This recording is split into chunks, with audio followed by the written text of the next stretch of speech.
Chapter 7. All right, boys and girls, Miss Plimsoll said, it is almost time for lunch. Clean up your things. Paint pots securely closed. Brushes washed. Paintings unpinned and laid out to dry. Drawing board stacked against the wall. There's the bell. Right row first. Timothy leading, then Robin, in single file go. John alone walked slowly in the throng, hurrying along the corridor to the school cafeteria. Throng's like a group of kids. The school was proud of the cafeteria and the food service in it. The room was spacious and bright, with windows all the way along one side overlooking the playground and the playing field beyond. The opposite side was wholly taken up by the shiny silver service counter. Several boys and girls were already settled at tables by the time John took his place in line. Enviously, John noticed a boy at a nearby table suck at a straw dripping with a milk bottle that was dull with frost. John could imagine the refreshing taste of cold, creamy milk. At another table, a group of girls were eating fat, red cherries.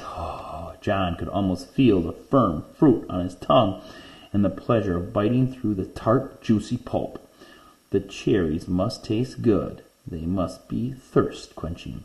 John unhappily took a tray from a pile and slid it along the rail in front of the top of the counter. He put a paper napkin, a glass, and a gleaming spoon, a knife, and a fork on the tray. It seemed hardly worth the while, but he felt that he might as well try the food and drink. Perhaps if I eat a different way without letting anything touch my lips, he muttered, my lunch won't all change to chocolate. He was not very hopeful. What? Asked the boy standing next to him. Nothing, John said. I thought I heard you say something about chocolate, the boy said. I hope this is the day for chocolate cream pie, he added. That'd be super. One chocolate cream pie days of the past, John had been known to skip the main course so that he might spend all his lunch money on dessert. The thought of 4 pieces of chocolate cream pie now suddenly made his stomach feel as though he were on a roller coaster. An uneasy, flippity-jippity sensation. John shuddered. Okay, he commented, wrinkling up his nose. The other boy shrugged his shoulders and started to choose his meal. John took a plate of cold chicken and ham, potato chips, and a crisp, moist lettuce and tomato salad. The white of the chicken, the pink of the ham, the gold of the potatoes, the pale green of the lettuce, and the red of the tomato looked delicious. He also took a half pint of milk, a thick crusted whole wheat roll, and a cool pat of butter, a tumbler of water with ice cubes clinking against the glass, and a dish of fresh fruit, slices of orange, grapefruit, bananas, and grapes. My goodness, that sounds like the biggest lunch I've ever eaten in my entire life. John's tray was loaded with just all sorts of meals his mother was always trying to persuade him to eat. Until today, John had always thought it pretty dull to eat sensible things when there was sweeter food and drink to be had. Today, however, the sensible things looked most appetizing, and his mouth began to water in its new sticky way. John paid for the lunch with the money his mother had given him, went to an empty table and sat down, his fingers trembling slightly with eagerness. He cut a slice of lettuce with his fork, went through the leaves with a promising crunch. He stuck the prongs of the fork into a mouth-sized piece of lettuce and carefully inserted it into his mouth. The lettuce didn't touch his wide-stretched lips. John's teeth came together in a crisp layer of sweet chocolate. Could you imagine chocolate lettuce? That would be unbelievably cool.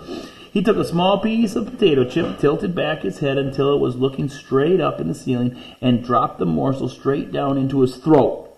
He felt it go down, a sharp fragment of sweet chocolate. He tried the milk, the ice water, the fruit. Every solid and liquid that he had sampled was transformed as soon as it entered his mouth. Then he became aware of a shocking novelty that he hadn't noticed at breakfast.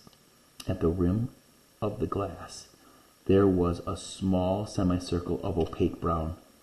The bowl of his spoon and the prongs of his fork had become brown. As John watched, horrified, the areas of magic chocolate slowly spread until at last the glass, the cautery, that's the silverware, were all solid chocolate. The trouble was unquestionably growing worse. John's scalp tightened with fear. What am I going to do? He asked himself miserably. Oh dear, what is going to happen to me? Leaving his tray of chocolate food and drink and utensils, John stumbled away from the cafeteria and out to the playground. Anything that touched his mouth turned into chocolate, the glasses and the silverware. What's next?